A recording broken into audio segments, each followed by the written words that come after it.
On a remote island, there was a fisherman. Maybe fisherman is too generous, because in a world without tools, his fight for survival was to jump into the sea and make desperate attempts to catch fish with his bare hands. It was not an easy life. All this effort resulted in catching just one fish per day, which is just as much as he needed to survive. One night, totally wet, with his eyes sore from the salt water, he was lying on the beach staring at the stars and thinking about how he could improve his life. Then he came up with a brilliant idea. If I could just extend the reach of my hand, I might be able to watch the fish from above the water and probably catch more. He decided that in the morning he was not going to catch fish. Instead, he would devote this day to implement his plan. He searched the woods, looking for a strong, straight branch, which with great effort he managed to break off. Then, with a sharp shell found on the beach, he tried to sharpen the tip of the stick, which took him many hours. Finally, that evening, he fell on the sand, exhausted from hunger. He didn't eat that day, so he could build his invention. But he was happy because, in his imagination, he was already sitting on a heap of fish caught with the help of it. Falling asleep, he decided to call his invention Spear.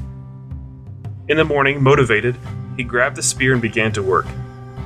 Because the salty water did not flood his eyes, and a pointed end of the spear was more effective than his hands, he was able to catch 2 fish that day. Well, it was not a heap of fish yet, but the economy of the island did grow by 100%. More importantly, it opened up for him many more possibilities. He could now fish every second day, consuming his catch from the previous day. He could also go fishing every day, as before, and dry the excess fish and store it for worse times. Another option was to use free time to implement new ideas to increase his productive capacity. This would result in increasing his wealth and expanding the size of the island's economy. In this story, we come to a simple economic principle. Wealth is created through self-sacrifice and taking risks. The fisherman underconsumed and took the risk that his plan might not work, and that he would go hungry all day producing the spear needlessly. The fisherman's underconsumption can be simply called saving. In this case, the saving was a fish, which he would surely have caught if he had gone fishing. He used his saving to make a spear. The spear is a capital good, because it is part of his saving, which has no value in itself for the fisherman, but it serves him to get what he really wants.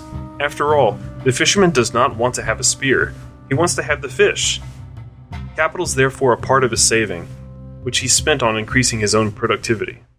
The story of the fisherman was based on the excellent book by Peter and Andrew Schiff, How the Economy Grows and Why It Crashes.